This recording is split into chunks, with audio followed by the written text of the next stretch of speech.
Cool. All right. Okay. Hi, everybody. I am Bradley Hassey from the Junior Classics Podcast, and I have another great special guest for us today. This is Sam Smith. I will let him introduce himself, but the reason I'm having him on is my wife found Sam and this book online, The Green Ember, and thought it might be good for our kids. So I read it and I was blown away by it. I really enjoyed this book just as an adult. It kind of took me back to it was kind of nostalgic. I felt like a little kid just enjoying a great story again. So Sam, would you tell us a little bit about yourself? Just introduce yourself and we'll go from there. Yes, thank you, Bradley, for having me on here. Are you Bradley or Brad? Bradley? Most people call me Brad. Brad, okay. I don't know. I don't want to go above your helmet or anything here. I don't want to mess with a ranger. Oh, there's no offense taken here. Well, thanks so much, Brad. I really appreciate that, what you said about the books. That's very kind. Gosh. I'm a regular old dad, husband from West Virginia, southern West Virginia, which is almost heaven. And I think it's something in the Bible about how you can't get to heaven without going through. I'm not sure. I need to check my theology. I think it's in there. It's the fine print. But I'm a dad to 4 kids, 2 boys, 2 girls, and been telling stories for the last several years and really enjoying that. It's been a blessing to be to be able to connect with lots of families around the country, especially for these stories that started out as just kind of for my own kids, and that lots of other families have invited me into their homes has been like an unbelievable honor and a privilege. So I'm going to keep doing that as long as I can. Awesome. So yeah, I was reading a little bit about how it seemed like you guys saw bunnies or rabbits in your yard, and that's kind of how the story started, just making up stories for your kids. Can you tell us a little bit about that? Sure. Yeah, it was just not too far from where I'm sitting right now. I'm in my office, which is like a garden shed, a converted garden shed, which we call the Forge, because that's where a smith works, in the Absolutely. Forge. Kind of corny, but it works for us. So, but I was on the porch with my daughter. She's 17 now. She was just a little toddler then, and I used to tell her all kinds of stories. And that day it was kind of like a moment that was ripe for stories. And and saw some rabbits hopping around in the yard and decided to tell her about an older sister rabbit and a younger brother, because she had a little brother. And the story just kind of grew and grew from there. The kids really loved them and really connected with them big time. So that led me to just kind of keep it up. Nice. Well, actually, I had a question about the Forge, because I thought that sounded cool. And I'm actually listening to this course on Tolkien, and it's called the Forge of Tolkien. And so I was thinking you got the Forge of Smith over there cranking out these stories. So I think that's sweet. It is cool. And I'm obviously doing way better than he did. So, so I'm trying to tell more people about him so that some people will hear about him, just try to raise his profile a little bit. Absolutely. So how did this go from you just making up stories with your kids to world building this world and this universe of these stories with the rabbits and all the different kingdoms and animals? How did it grow from that to these several novels? Well, at first it didn't. I mean, it was just a serial, just kind of like I would tell it to the kids on walks and bedtimes and that kind of thing, natural storytelling opportunities. So I think that some of that stuff just kind of comes to me a little bit naturally. I mean, I was always one of those kids that was playing and imagining, and sort of when no one was around, I was on the Enterprise, or some other spaceship, or I was like trying to find the Ark of the Covenant or something. I was always either playing in some other world that was created or kind of making up my own. And from a pretty young age, I did a lot of making up my own sort of worlds and stories, even though I wasn't a very literate. I mean, I could read, but I didn't read a lot I didn't really read at all independently as a kid. Really? I was kind of a late bloomer on that front, which gives hope for particularly boys. I love to hear that boys got kind of hooked on writing by starting my stories, because I always thought it was so lame that I kind of bought into cultural narrative around me that like boys don't really read. It's really Hmm. something for girls, which is dumb and lame. Sure. And thankfully, seeing a lot of boys, a lot more boys reading now. But still, it's still boys are a really overlooked group in when it comes to storytelling, I think. Yeah, I think so. But yeah, so I guess at some point during our time together, we came to a point in the story where the kids were just like, wow, that was, which actually is the climax of the Green Ember book. And they were just like, Daddy, you gotta write this down. And Hmm. so, and I felt the same way. I was like, wow, that was really special. And I thought, well, at least to make an artifact, even if it's nobody ever reads it or buys it or anything, I'll have this artifact of our time together, and it'll Yeah. become special in our family. So I had kind of low expectations in a sense. I didn't feel like it was kind of special, but I was sort of convinced that I'd written the kind of the perfect book, because I thought it was a perfect book that no one would read, because I thought it was like the themes were too mature, or like it was Hmm. too serious, like too sort of epic for like little kids. But I thought because it was rabbits, like older kids wouldn't read it. So I thought, well, I've written the perfect book that no one will read. But I happily was found out that wasn't true. But yeah, the world building just kind of, when I sat down to write it, just kind of, it was there, and I did work at it for Mhm. sure, and kept going. But a lot of it was like a work of discovery. It feels like discovery more than invention sometimes to me, like a found thing instead of a created thing. And so I feel like using gifts and materials that God has created, and I'm sort of like Tolkien. I feel like a sub creator, or maybe compared to Tolkien, like a sub creator. But I really enjoy it, and it's fun. And I'm not as detailed, of course, as someone like him, and maybe not as slapdash as some. But somewhere my little niche, I feel like I'm doing the best I can, and it's been a delight. I love it. Nice. I get to So play as a that 43-year-old man. I get to play for a living. that's the dream, right? So before you wrote your first story, what were you doing before then for work? For a long time, I worked in adult education in West Virginia. I was doing kind of like, uh, I was given kind of like the GED, that sort of a thing, working with Hmm. folks who were trying to transition out of welfare and into work. So that was sort of my day job, which was a pretty good job, and I enjoyed it, and I felt like it was good work and noble work. But I sort of always had this dream, and I would sort of pray, Lord, if it's okay with you, I'd love to be able to do the storytelling more. And he's astonished me by answering that prayer with a yes. Yeah. So before we get into the book, how did that work? You're, working a job and you want to write this story, and now this is like a full-time business for you, correct? Yes. So how did that transition? How was that transition from doing that to where you're at now? How long did that take? Well, the Green Ember came out around 6 years ago or so. It would be, I guess, in January. So the first 3 years were just, we had pretty modest expectations, or maybe you might say fearful expectations of like, oh, how could we possibly sell even the books that we printed on our first run? We were just like, oh, we could get if we could get rid of these 1,500 books in 18 months, that would be, we could break even. We'd be okay. We were just really nervous and about it, but that, we were reprinting just really quickly, and it took off pretty well. And for several years there, I was kind of working basically what would account for two to three full-time jobs, and working in my church and coaching soccer, and had young kids. And so it was a very hectic period of life for Yeah, sure.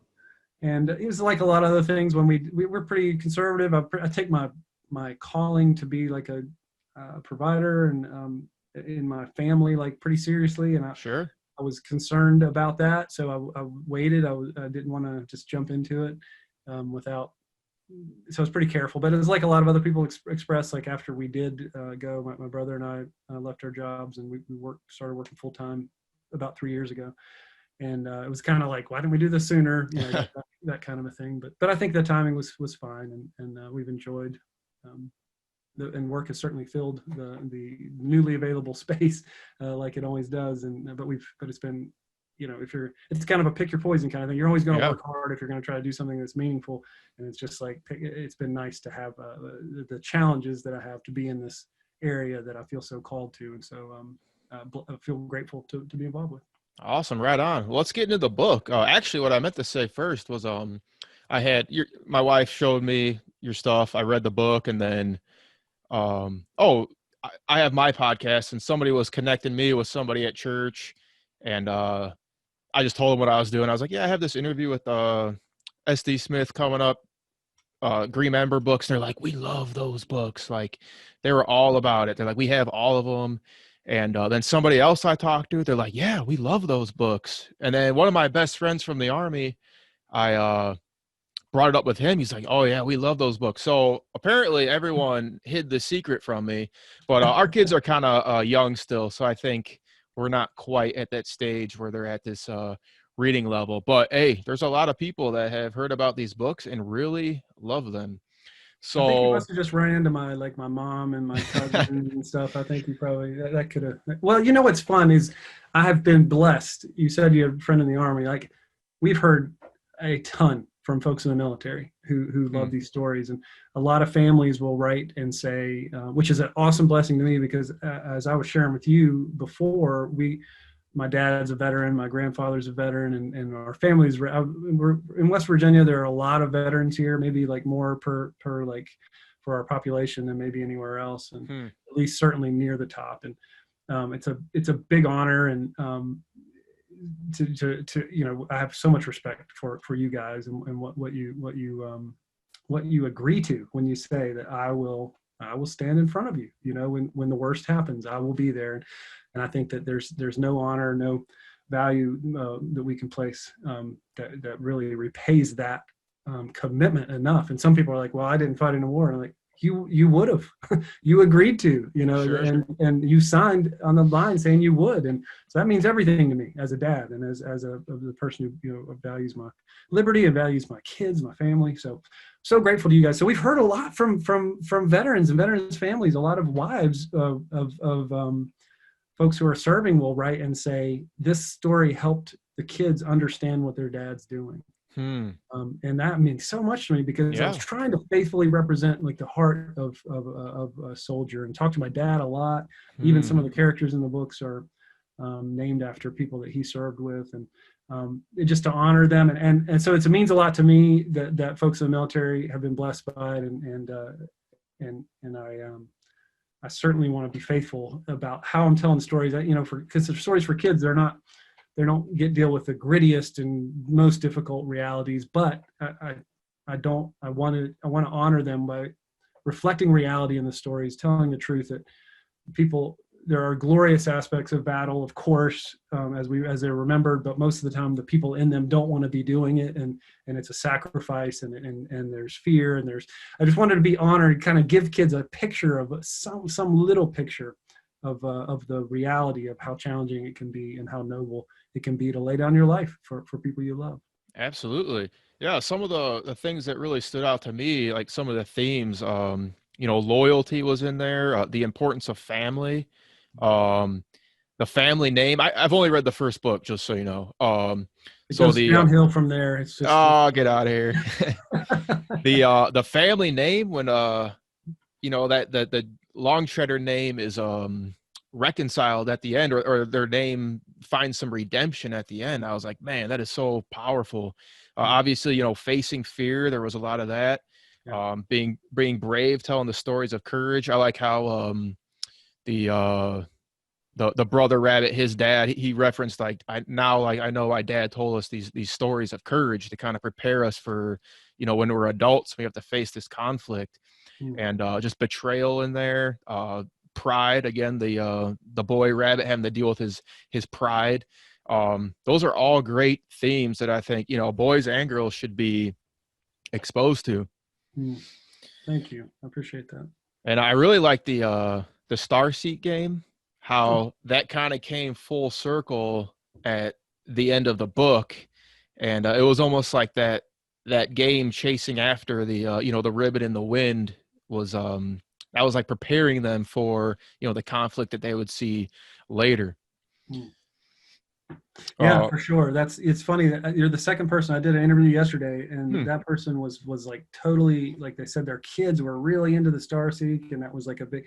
And it's funny because I think of that as a kind of a detail. And actually, if you read more in the series, you'll see there is more about that. But yeah, that was yeah, I appreciate that. I appreciate that you're noticing a lot of things that are definitely true about those stories. I hope the stories are faithful to just like reality with a capital R, that they tell the truth about the world, and they don't even with the difficulties, or that I didn't make characters who are perfect, but characters that needed to grow and learn and adapt and dealt with fear, and were challenged to keep faith, and to it's a hopeful book. It's about hope in a lot of ways. It's about a hope for the mending that's coming, but it's really about keeping faith with a cause, and that's where you talk about loyalty and love, and about sort of like doing what you can with what you have in the place where you are, even if it's modest or unsung, in these small ways, and that like together, if we're all doing that, then it's powerful. Like it matters. Like our choices matter. Yeah, that when their name is finally redeemed at the end, that was especially impactful on me because my grandfather, the one he'll give lots of advice, but his main piece of advice to anybody in our family is remember your name. Mm.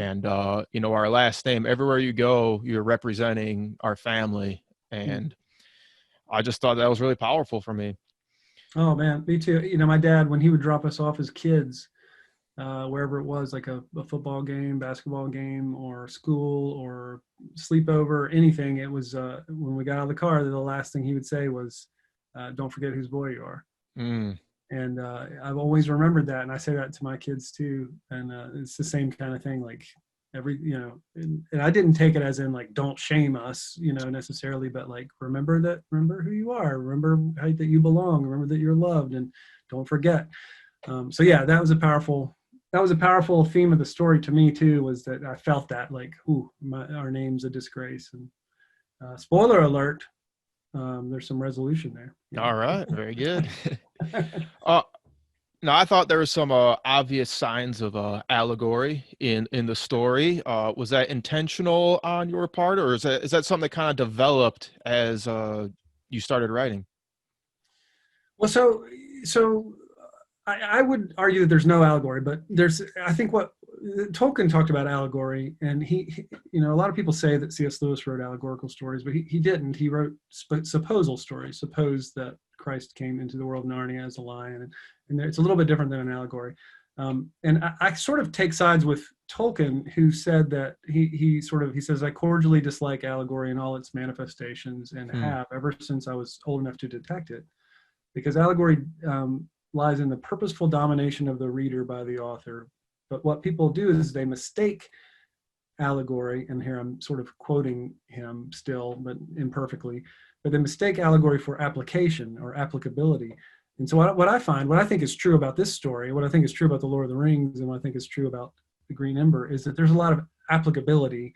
There's not really any allegory. There's not, this character doesn't stand in for this or that. But I think it is like, say if you're a Christian, like I've heard from a lot of people who aren't Christians who the story, they love it. But if you're a Christian, the story is definitely going to ring your bells. It's definitely going to harmonize. You're going to feel like, oh yeah, like that's how I feel when I read The Lord of the Rings. Lord of the Rings is certainly not an allegory at all. But you see Gandalf coming back, and it's reminiscent. You see the king coming back, and it's wow. You see the redemption, you see the return, you see the wedding, you see the feast. I mean, all this stuff is just like wow. But it's still faithful to its own world in a way that I think is honest and generous to readers. So that was my intent. My intent was really to be in the world and think of what would actually happen here, without sort of like, because I didn't want the kids who are reading it or folks who are reading it to feel the burden of like, okay, so that stands for that now. I didn't want them to be doing math the whole time. I wanted them to just get lost and get, as C.S. Lewis said, to sort of slip past those watchful dragons of the intellect and enjoy it in the imagination. So the aim was definitely delight, and there's a lot of applicability for sure. That a lot of stuff that will resonate in the stories. And absolutely, maybe allegory is a little too specific, but I mean definitely some themes that resonate with Christians or anybody who sees this world and is like, man, this world's kind of broken, and don't we all yearn for a mended wood like in your story? And that's just I really liked the the mountain with all the the gathering of the exiles, and you have the different guilds, and they're getting the artisans together, and they're all creating in hope of this mended wood, in hope of this greater world to come after they fight for it. I just thought that was really powerful also. Thank you. Yeah, there's definitely a theme in there, which I think is, again, Tolkien talked about stories bubbling up from the leaf mold of the mind, that everything that falls in the forest sort of like grows, and it grows in the soil, and you can't always trace it back to like, oh, is that where he really loved the book Ecclesiastes? Does that mean that it came from, it's hard to know exactly where everything comes from, but certainly the soil of my life, it's came through that, and those themes of calling and vocation, of the importance of different vocations, of even modest vocations mattering, that soldiers matter, but also people who do laundry matter, and also Yeah. people who teach matter, and people who tell stories, and people who make mugs and candles and arrows, and that all these sort of, and doctors, and that really, I value that a lot, and I feel like I've felt a lot of liberty in even just vindication. I don't know if that's not the right word, but I'm looking for a word. I'm a writer, but I can't think of words. Validation. I feel Yeah. like a validation in my own vocation of saying like, no, that there's a place for you. It's not heroic in the same way that a Medal of Honor soldier dying, saving someone, doing something amazing. Like, it's not the same as that, but it doesn't have to be. Like, there's a place for my calling, even as modest as it is, in the world, and there's a place for the cook and for the cleaner and for the plumber and the pastor. And so, yeah, I didn't necessarily, again, set out to say like, I'm going to teach people about the value of vocation, and so I will tell a story. It was like, that just came through the story, but it's definitely powerful. It's because I think it's powerful to me. Yeah. And I think Well, that, again, that reflects reality. yeah, I mean, just thinking of a world where people create using their God-given gifts Mm. is, I mean, isn't that kind of what we all are striving for, or we all want for each other? Yeah. So And they tell each awesome. other this story of the mending, that they encourage each other, that like, that what they do isn't what they do matters, and that the setbacks are like, well, that there's a healing coming. And so, yeah, it's definitely like you said, it's pretty, it rings true for us when we look around the world and think, oh, that's what we need. Yeah. So what's a day in the life of a writer? Are you, when you were writing the books, or if you're writing now, are you writing every day? How do you schedule that? Well, I'm not the very best scheduler. I am a plotter. I'm gotten more disciplined, and I think it's important for writers to develop humble, hopeful habits, and to show up. That's the most important thing.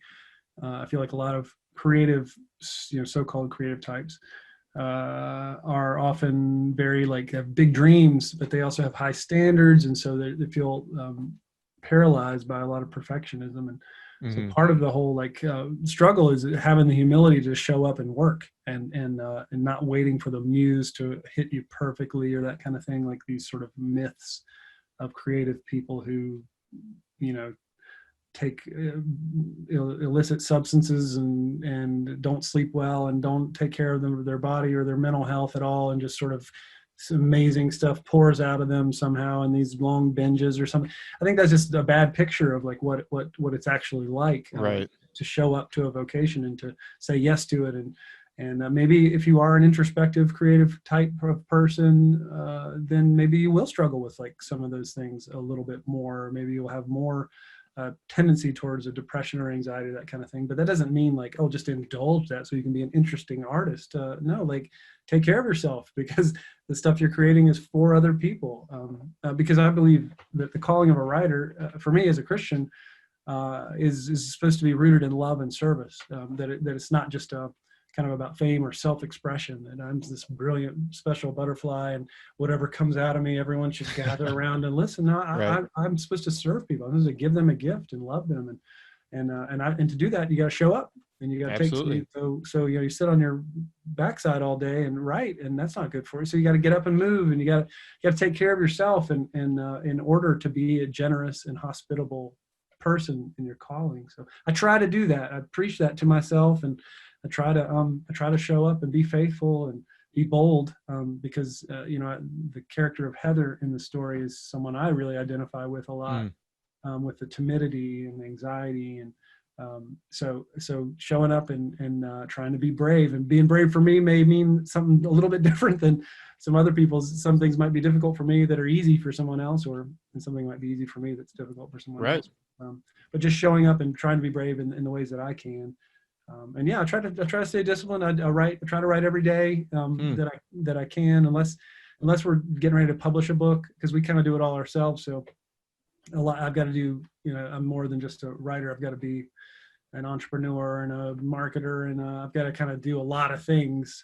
So I try to handle a lot of that stuff, and do interviews occasionally, and but I try to, particularly when I'm writing a book, which most of the time, I'm trying to daily, even if it's just a little bit, like trying to show up. And like today, I think I wrote like 900 words, but that's good. I got it down, and the ball keeps going down the field. And Right. sometimes it's like not a first down. Sometimes it's like I'm stumbling, or even a tackle for a loss at times. But I'm still trying to move the ball up the field. And if I keep showing up every day, then it seems like that it happens. Yep. Hey, showing up's half the battle, and if you keep going forward, you're going the right direction. So, True.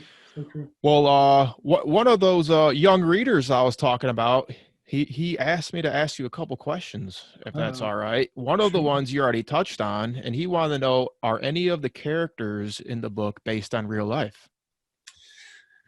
Yeah, that's a good question. So in one sense, definitely not. As in, like, there are no one for one, like I made this character and he's just like him. What I Right. did instead was I would name someone in honor of someone else. So there's a potter in the book called Efau Potter, and it's basically he's probably the closest in a lot of ways, because I actually know a guy named Eddie Efau who's from here in West Virginia. He lives in Memphis now, and we met at a conference, and I just like this guy a lot, and we kind of connected because we're both hillbillies from West Virginia. And he's a potter. He makes pottery, and he's just Hmm. like excellent potter. And I've got some of his pottery in my office here. But so I just named this character who was making pottery. I named him Efau after him. And Efau Potter is like a ditz, He's always and Eddie, my friend Eddie's not like that. Right. But so the name is there, and actually the vocation is there too for him. And I do that from time to time. Like I said, one of the characters later on in the story, there's a character named Lalo, who was named after one of my dad's friends from Vietnam, Hmm. who served with him in Vietnam. And there's a few other ones that I'll just kind of slip in here every once in a while. But mostly, I don't want people to. Mostly, I'm trying to think in world. So when I'm Sure. naming characters, I'm trying to think like what would actually be a name in this. And another rule I have is I try to make it simple, like simple to say, because I read a lot of fantasy where there's like a name of a planet or a character, and it's like got 15 X's in it or something, and I can't. Right. So every time I get there, I'm Lots like, of syllables. yeah, how do I even say this? So I was trying to be generous to kids, so like they wouldn't have to keep stopping and like, what? So even if it's a normal name we use in our everyday life, I would almost try to spell it so it was easier to pronounce. So that was my general rule with names. But there are a few in there, a few characters who have I don't know, some kind of a little allusion to a friend or a colleague. Nice. Very cool. And then just one more. If kids are interested in developing their storytelling and writing skills, what is a good way to start? So if you're pretty young, like, and you're just sort of starting out, it's like, oh, I just like to do it. I would really focus on just enjoying it and having fun, and not getting too tied up. Like, just do it, kind of like playing basketball or something. When you're first starting out, like, don't think too much, or soccer, like you don't have to think about like the offside trap Right. and how to have the technique of playing with both feet. Like, pretty much first year, like, just go out there and like maybe learn how to go the direction of the goal. So I would just, like, when you're first starting out, if you're really young, just have fun, enjoy it, right? Do things that are short, keep it going. And I think a lot of that's applicable when you get a little bit older and a little bit more mature. But if you're getting serious about it, it's about showing up every day. It's about, I think, being comfortable with not being very good. I think that's a really, really good advice for someone who's kind of serious about it. Hmm. Is don't get too psyched out by stinking. It's okay to stink for a while. It's okay to imitate for a while, I would say. So if you like an author, if you like a J.R. Tolkien or C.S. Lewis or somebody, and you just like sort of like, or you like Lassie or something you kind of want to write stories like that, like go for it. That's not a big deal. Don't worry about being original too much when you're young. Like it's okay to, your voice will come through as you keep going. I wouldn't sweat that. And also you're going to stink. Like everybody who ever tried anything in the history of the world always stinks at it to begin with, Absolutely.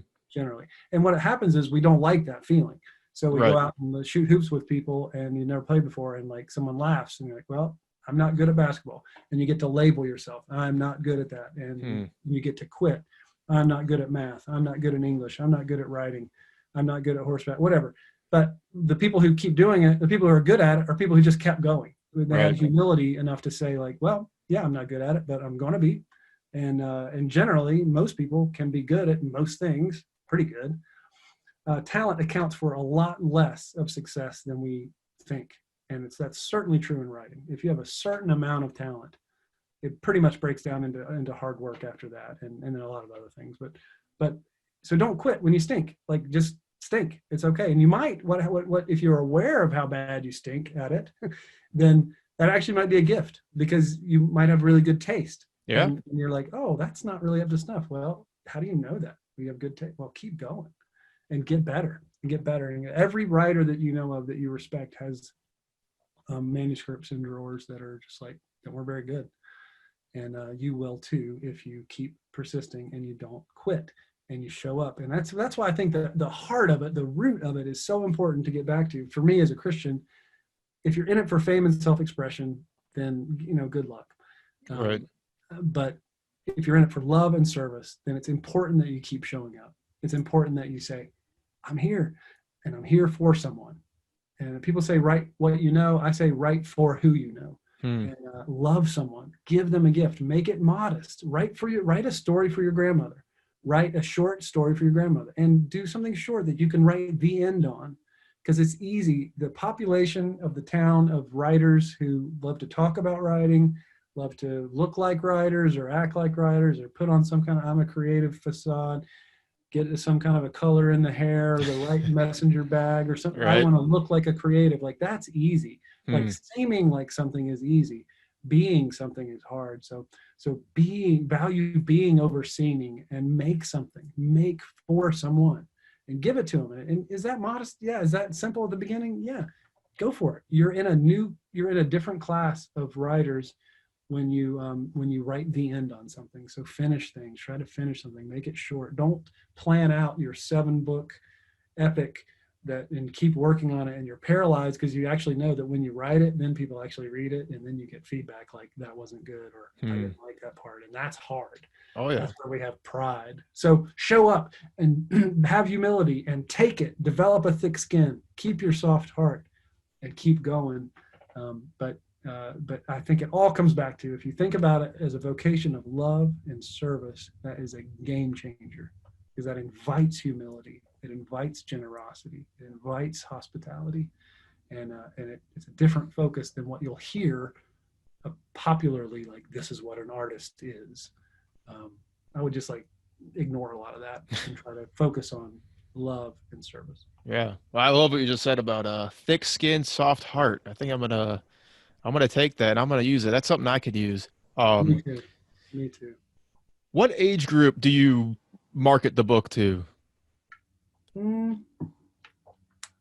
Well, what's really weird is, so for independent reading, I would say it's a middle grade series. So all 9 books are good for like people 7 or 8 to 12 or 13, like for independent reading, but that's kind of the sweet spot maybe. But what we found is that for read aloud, like people, it's an unbelievable, astonishing age group, starting as low as 4 or whatever. Yeah, I think so. And I hear from grandparents all the time, older people who say like, I read this by myself. So I'm kind of like uncomfortable with pegging it too much. And because I feel like people have, and I'm the kind of person, I like a good middle grade adventure. So I'm not intimidated by that. As a 43-year-old man, I still love fairy stories and adventures of knights and courage and that kind of thing. So if you're that kind of person, you'll probably like it. And it's probably never too young.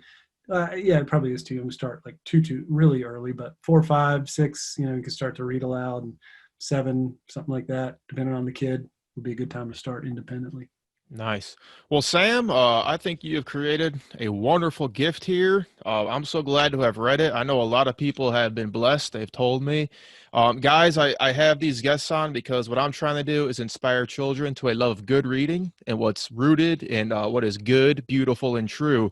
And I think Sam here has created something like that. So when I see someone like that, I want to promote it. I want to share it with people. And that's why I wanted to have Sam on. Sam, thank you very much. Where can people find out more about you, more about the books? Bradley, thank you. This was an honor to be here with you. I really appreciate your questions and just the conversation. Thank you. And of course, once again, I'm really grateful for your service to our Thank you, country. sir. That means so much to me and my family. It's easy. I think everywhere you can find me at sdsmith.com. And then everything I'm on Facebook and Instagram, unfortunately. So if you're into that, then you can find me at those attention sucking places. Yeah. But sdsmith.com is an easy place to find me. And honestly, if people want to try out the book, The Green Ember, you can get the audiobook for free at my site. It's real easy to find. So. I did. I half listened and I half read, and I enjoyed the audiobook quite a bit. Oh, good. Thank you. Very good. Cool. Sam, thank you very much. My privilege. Thank you.